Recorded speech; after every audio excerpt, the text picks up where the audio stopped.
সপ্তম শ্রেণীর শিক্ষার্থীরা, তোমাদের বার্ষিক পরীক্ষা 2024-এ আমরা একটি প্রশ্ন নিয়ে হাজির হয়ে গেলাম। দেখো, এটা কিন্তু আঞ্চলিক পর্যায়ে হওয়া বেশ কয়েকটি স্কুলে এই প্রশ্নটি এসেছিল। তো তোমাদেরকে আমি এই প্রশ্ন সমাধানও দিয়ে দেবো, তো তোমরা ভিডিওটি সম্পূর্ণ সবাই দেখো। দেখো, তোমাদের প্রথমে থাকবে শিক্ষার্থীরা নৈবিত্তিক অংশ। তো নৈবিত্তিক অংশে প্রথমে থাকবে বহু নির্বাচনী 15টা। চলো আমরা সমাধান করি। দেখো, এক নম্বর প্রশ্ন আছে, যন্ত্রের গণনা পদ্ধতিতে কয়টি সংকেত ব্যবহার করা যায়? দেখো, যন্ত্রের গণনার ক্ষেত্রে কিন্তু আমাদের 2টি সংকেত ব্যবহার করা হয়, তাহলে উত্তর হবে খ। তারপর দেখো, কাঠ ব্যবহার করে বাইনারি সংখ্যায় নির্ণয়ের প্রতিটি কাঠ কি হিসেবে ব্যবহৃত হয়? দেখো, প্রতিটি কাঠ কিন্তু বিট হিসেবে ব্যবহৃত হয়, ঠিক আছে? তাহলে উত্তর হবে কিন্তু ক, তাহলে ক হবে। এরপর দেখো, বৃত্তের কেন্দ্র থেকে পরিধি পর্যন্ত দূরত্বকে কি বলে? দেখো, বৃত্তের কেন্দ্র থেকে পরিধি পর্যন্ত দূরত্বকে বলা হয় ব্যাসার্ধ। তারপর দেখো, কোন শতকে পায়ের আসন্ন মান নির্ণয়ে নতুন জোয়ার আসে? এটা হবে কিন্তু 20 শতকে, তাহলে উত্তর হবে খ। তারপর দেখো, 3x + 15 এর উৎপাদকগুলো কি কি? দেখো, উৎপাদক নির্ণয় করতে গেলে কিন্তু আমাদেরকে যদি এটাকে দেখো কমন নেওয়া যায়, 3 কমন নিলে কিন্তু এখানে দাঁড়াবে x + 4, তাহলে 3 এবং x + 4 দুইটাই কিন্তু তাহলে এই উৎপাদক, অর্থাৎ এখানে 1 ও 3 হবে উত্তর। তারপর দেখো, 2 বা ততোধিক রাশির মধ্যে যতগুলো সাধারণ মৌলিক গুণনীয়ক থাকে তাদের গুণফলকে পূর্বাত্মক রাশিগুলো কি বলে? অর্থাৎ এই গুণফলে যে পূর্বাত্মক রাশিগুলো থাকে এগুলোকে বলে সাধারণত গসাগু, তাহলে উত্তর হবে ক। চতুর্ভুজের বাহু কয়টি থাকে? শিক্ষার্থীরা, চতুর্ভুজের বাহু থাকে 4টি। একটি রম্বসের কর্ণদ্বয়ের দৈর্ঘ্য কিন্তু 24 সেন্টিমিটার হলে, আর যদি 18 সেন্টিমিটার হয় তাহলে দুটা গুণ করে দিলে ক্ষেত্রফল পাওয়া যাবে, তাহলে হবে 216, ঠিক আছে? 216 বর্গ সেমি।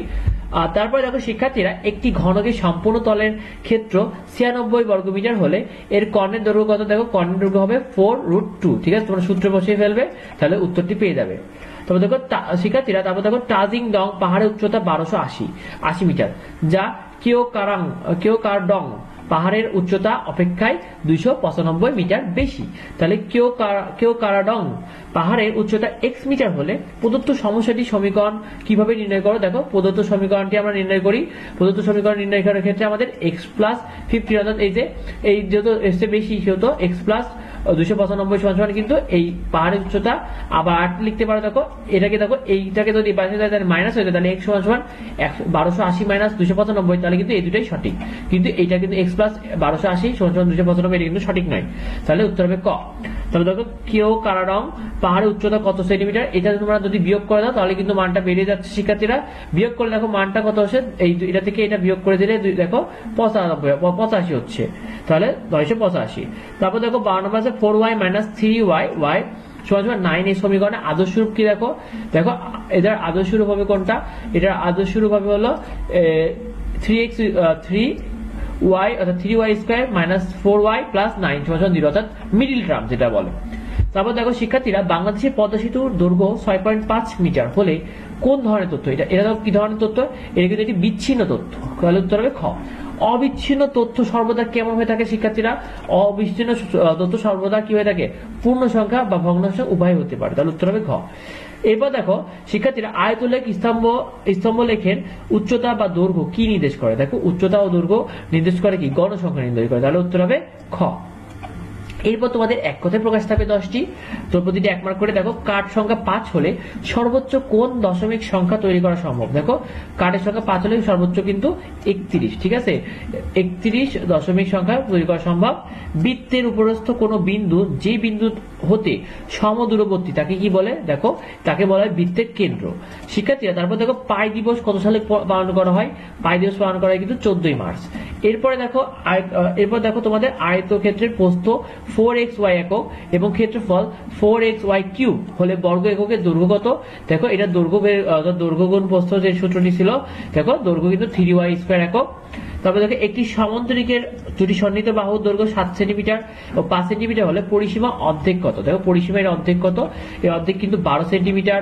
এরপরে দেখো, শিক্ষার্থীরা, তোমাদের একটা চিত্র দেওয়া রয়েছে, বলেছে সমগ্র ক্ষেত্রফল কত এটা নির্ণয় করতে বলেছে। এটা ক্ষেত্রফল তোমরা নির্ণয় করো। এই যে এখানে দেখো দৈর্ঘ্য প্রস্থ দেওয়া রয়েছে, অর্থাৎ তোমার এটা 52 সেন্টিমিটার স্কয়ার হবে।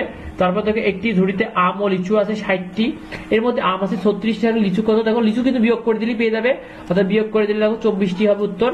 তারপরে দেখো, শিক্ষার্থীরা, এটাকে মিডিল টার্ম করতে হবে, x² + 2x - 12, এটাকে x এর সহগ কত? অর্থাৎ মিডিল টার্ম বের করে ফেলবে। মিডিল টার্ম বের করবে, দেখো 2 হবে উত্তর। এরপর দেখো, শিক্ষার্থীরা, তোমাদের শ্রেণীকক্ষে মোট সরি এখানে এক্স এর সহগ কত, সরি এখানে এক্স এর সহগ বলেছে, ভুল বলেছি। 23 নাম্বার থেকে x square plus 2x minus 12, এটা এক্স এর সহগ বলতে বোঝাচ্ছে যে 2 এর সাথে যদি এক্স এর গুণ আছে না, সেহেতু এইটা 2টা হবে সহগের। তারপর দেখো তোমার শ্রেণীকক্ষের মোট শ্রেণী সংখ্যা কোন ধরনের তথ্য, দেখো তোমার শ্রেণীকক্ষে মোট শিক্ষার্থীর সংখ্যা কোন ধরনের তথ্য, এটাও কিন্তু এটা বিচ্ছিন্ন তথ্য শিক্ষার্থীরা। তারপর দেখো কোনো অবিচ্ছিন্ন উপাত্তে সর্বোচ্চ 90, সর্বনিম্ন মান 35 হলে এবং শ্রেণী ব্যবধান 5 হলে এই শ্রেণী সংখ্যা কত, থেকে এটা শ্রেণী সংখ্যা কিন্তু 12, ঠিক আছে, এটা শ্রেণী সংখ্যা কিন্তু 12। তো তারপর দেখো আমরা দেখে আসি, দেখো রচনামূলক সংক্ষিপ্ত প্রশ্ন থাকবে। তো এখানে তোমাদের সংক্ষিপ্ত প্রশ্ন এক একটা 2 মার্ক করে 13 মার্ক থাকবে, 13 থাকবে। আমরা এই প্রশ্নগুলো দেখি। দেখো DAD কে বাইনারি করে লিখতে হবে। তারপরে দেখো 0101 এটাকে দশমিকে প্রকাশ করতে হবে, তাই বাইনারি সংখ্যাটাকে দশমিক প্রকাশ করো, এটা এই হেক্সাডেসিমাল সংখ্যাটাকে বাইনারি প্রকাশ করতে হবে। তারপর দেখো শামীম 1 মিটারে 100 মিটার পথ যেতে পারে, তাহলে শামীমদের স্কুলে বৃত্তাকার একটি খেলার মাঠ থাকে, সেই মাঠের বরাবর 3 মিটার এপাশ ওপাশ হতে পারে, তাহলে খেলার মাঠটি পরিধি নির্ণয় করো। কোন বৃত্তের ব্যাস 5 সেন্টিমিটার হলে বৃত্তের ব্যাস পরিধি কত। তারপর তোমাদের একটি চিত্র দেওয়া রয়েছে, দেখো বলেছে যে নিচের প্রদত্ত আয়তক্ষেত্রের দ্বিগুণ হলে, অর্থাৎ এইটা দ্বিগুণ, ঠিক আছে, এই দৈর্ঘ্যটা এই প্রস্থের কি দ্বিগুণ, এই প্রস্থটা অর্ধেক করা হলে পরিসীমা ও ক্ষেত্রফলে কি পরিবর্তন করবে, এটাকে অর্ধেক করে ফেলবে আর এটাকে দ্বিগুণ করে ফেলবে, তাহলে এটা কি পরিসীমা ও ক্ষেত্রফলে কি পরিবর্তন ঘটবে এটা নির্ণয় করতে হবে। x square plus 7x plus 12, x square plus 9x plus 20 এর গসাগু নির্ণয় করতে হবে তোমাদেরকে। তারপর দেখো একটি ক্যাবিনেটের দৈর্ঘ্য প্রস্থ উচ্চতা যত হবে 2 মিটার 1 মিটার 3 মিটার, ক্যাবিনেটের ক্ষেত্রফল নির্ণয় করো। তারপরে দেখো শিক্ষার্থীর একটি গণিত বইয়ের দৈর্ঘ্য দেওয়া আছে 26 সেন্টিমিটার, প্রস্থ 19 সেন্টিমিটার এবং উচ্চতা 1.8 সেন্টিমিটার হলে বইটির আয়তন কত। কোন সংখ্যার দ্বিগুণের সাথে যদি 5 যোগ করো সেক্ষেত্রে প্রতিসবে কি হবে। তারপর দেখো শিক্ষার্থীরা একটি আয়তকার ঘরের মেঝের ক্ষেত্রফল 24 বর্গ মিটার, তাহলে মেঝেটির প্রস্থ দৈর্ঘ্য প্রস্থের অপেক্ষায় 2 মিটার বেশি, তাহলে প্রস্থ দৈর্ঘ্য প্রস্থ নির্ণয় করো। তথ্য কি এবং তথ্যের শ্রেণীবিন্যাস লেখো। তারপর দেখো তোমাদের একটি পরিসংখ্যান দেওয়া রয়েছে, পরিসংখ্যানে কিছু উপাত্ত দেওয়া রয়েছে, বলেছে এগুলো শ্রেণী সংখ্যা, এগুলো শ্রেণী সংখ্যা নির্ণয় করো। আর 20 জন শিক্ষার্থী উচ্চতা দেওয়া রয়েছে, এখানে তার গণসংখ্যা সারণ নির্ণয় করো। শিক্ষার্থীরা আমরা তোমাদেরকে এইগুলোর কিন্তু সমাধান তোমাদের আমরা পরবর্তী ভিডিওতে তোমাদের রচনামূলক প্রশ্ন সমাধান করে অঙ্ক করে বুঝিয়ে দেবো, সেই সাথে তোমাদের ফ্রিতে শীট দিয়ে দেবো। তাই আমাদের চ্যানেলটিকে অবশ্যই সাবস্ক্রাইব করে রাখো, তাহলে তোমরা কিন্তু সেই ভিডিওগুলো পেয়ে যাবে। আমরা এখন তোমাদেরকে সংক্ষিপ্ত করার জন্য তোমাদেরকে আমরা গাইডের সমাধানের কথা বলে দিচ্ছি। দেখো লেকচার গাইডে 158 পৃষ্ঠা, তারপরে দেখো 158 পৃষ্ঠা আছে, 167 পৃষ্ঠা পরেরটা পেয়ে যাবে। তারপর এটা ঘ নাম্বার পাবে 168, তারপর এটা 180, 181, 194, 195, 206, 208, 216, 216 এবং 218 পেজ লেকচার গাইডে পেয়ে যাবে। আর আমি তো বললাম তোমাদেরকে আমরা পরবর্তী ভিডিওতে অবশ্যই তোমাদেরকে রচনামূলক প্রশ্নের সমাধান দিয়ে দিচ্ছি এবং তোমাদেরকে সেই সাথে তোমাদের কিন্তু আমরা ফ্রিতে তোমাদের শীটও প্রোভাইড করব। তাই আমাদের চ্যানেলটিকে অবশ্যই সাবস্ক্রাইব করে রাখো, সেই ভিডিওগুলো দ্রুত পেয়ে যাবে। তো দেখো তারপর তোমাদের শিক্ষার্থীরা এরপর তোমাদের থাকবে রচনামূলক প্রশ্ন, সেটা থাকবে 10টি, এক একটি 7 মার্ক করে। তো দেখো 60টি প্রশ্ন উত্তর করতে হবে। তোমাদের দুটো চিত্র দেওয়া রয়েছে শিক্ষার্থীরা, বলেছে প্রথম চিত্রে একটি ভরের অর্থাৎ 6 মিটার, অর্থাৎ এটা কিন্তু 6 গ্রাম, আর এর দ্বিতীয় চিত্রে কিন্তু এটা কিন্তু 8 সেন্টিমিটার দৈর্ঘ্য রয়েছে। তারপর ভর ব্যবহার করে দশমিক সংখ্যা 12কে বাইনারিতে রূপান্তর করো, আর দৈর্ঘ্য ব্যবহার করে দশমিক সংখ্যাকে 11, 15 ও 18কে বাইনারি সংখ্যাতে রূপান্তর করো। তারপর দেখো মৃত একটি বৃত্তাকার ক্ষেত্রে 64 বিভক্ত করে, এবার সে টুকরোগুলোকে সাজিয়ে জ্যামিতিক আকৃতি পেল, এটা আয়তরূপ হলো। দেখো বৃত্তেরই ব্যাসার্ধ নির্ণয় করো আর আয়তক্ষেত্রটির ক্ষেত্রফল নির্ণয় করো। তারপর দেখো দুটি সমকেন্দ্রিক বৃত্তের প্রদর্শিত রয়েছে, দুটি বৃত্তের ব্যাসার্ধ যথাক্রমে দেখো 9 সেন্টিমিটার 4 সেন্টিমিটার, তাহলে বৃত্ত দুটি সমকেন্দ্রিক বৃত্ত কেন বলা হয়। 18.84 এর পরিধি বিশিষ্ট বৃত্তের ব্যাসার্ধ কত, আর বৃত্তদ্বয়ের পরিধি মধ্যকার এলাকার ক্ষেত্রফল কত নির্ণয় করো।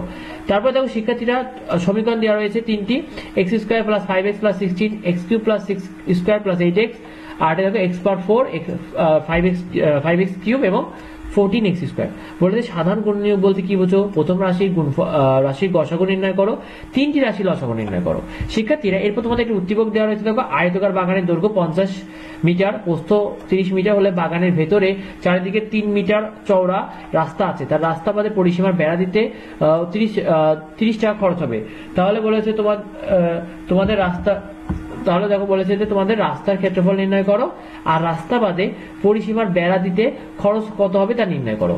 শিক্ষার্থীরা এরপর তোমাদের 7 নম্বর প্রশ্ন দেখা হচ্ছে কি, দেখো কাঠের বাক্সের দৈর্ঘ্য প্রস্থ উচ্চতা যথাক্রমে 10, 9 এবং 7 সেন্টিমিটার। তাহলে বলেছে বাক্সটির আয়তন কত, বলেছে বাক্সটি সমগ্র তলের আয়তন কত, আর বলেছে দেখো মৃত্যু ঋতুর কাছে 160 টাকা পাই, মৃত্যুর অপেক্ষায় ঋতুর 40 টাকা কম আছে। তাহলে প্রদত্ত আলোকে সমীকরণ গঠন করো, কার কত টাকা আছে নির্ণয় করো, খ ন হতে প্রাপ্ত সমাধানের শুদ্ধতা যাচাই করো। এরপর দেখো একটি আয়তক্ষেত্রের দৈর্ঘ্য ও প্রস্থ অপেক্ষায় 3 মিটার বেশি এবং ক্ষেত্রটির ক্ষেত্রফল 10 বর্গমিটার। আয়তক্ষেত্রটি 4 দিকে বেড়া রয়েছে এবং প্রতি মিটারে বেড়া দিতে 100 টাকা খরচ হয়। বলেছে দেখো উদ্দীপকের আলোকে সমীকরণ গঠন করে আদর্শ আকার লেখো, আয়তক্ষেত্রটির দৈর্ঘ্য নির্ণয় করো, আয়তক্ষেত্রটি 4 দিকের বেড়া দিতে মোট কত টাকা লাগবে তা নির্ণয় করো। শিক্ষার্থীরা এরপর দেখো তোমাদের এটা তথ্য দেওয়া রয়েছে, দেখো শ্রেণীব্যাপ্তি আর লোক সংখ্যা বলে, অর্থাৎ এগুলো গণসংখ্যা, এটা শ্রেণীব্যাপ্তি বলেছে গণসংখ্যা নিবেশে প্রকৃত শ্রেণীসীমা নির্ণয় করো, আর বলেছে যে গণসংখ্যা এটা আয়তলেখা অঙ্কন করো। তারপর দেখো তোমাদের বেশ কয়েকটি উপাত্ত দেওয়া রয়েছে, উপাত্তগুলো থেকে শ্রেণীভিত্তিক গণসংখ্যা সারণী নির্ণয় করো, আর বলেছে শ্রেণীতে সবচেয়ে কম বই এবং সবচেয়ে বেশি বই আছে কোন শ্রেণীতে এটা তোমরা নির্ণয় করো। তো এগুলো উত্তর তোমরা লেকচার গাইডে দেখো 161 পৃষ্ঠা, 169 পৃষ্ঠা, 171, 185, 199, 200 পৃষ্ঠা, 210, 211, 220 এবং 221 পৃষ্ঠায় পেয়ে যাবে। তো ভিডিওটি পর্যন্তই। আর পরবর্তী আপডেট পেতে এবং আমাদের তোমার রচনামূলক প্রশ্ন এবং বিভিন্ন ধরনের ফ্রি শিট পেতে অবশ্যই আমাদের চ্যানেলটিকে সাবস্ক্রাইব করে রাখো। আমাদের চ্যানেলে তোমাদের নিয়মিত কিন্তু তোমাদের সাজেশন এবং যে কোনো ধরনের আপডেট নিউজ দেওয়া হয়। তো দেখা হয় পরবর্তী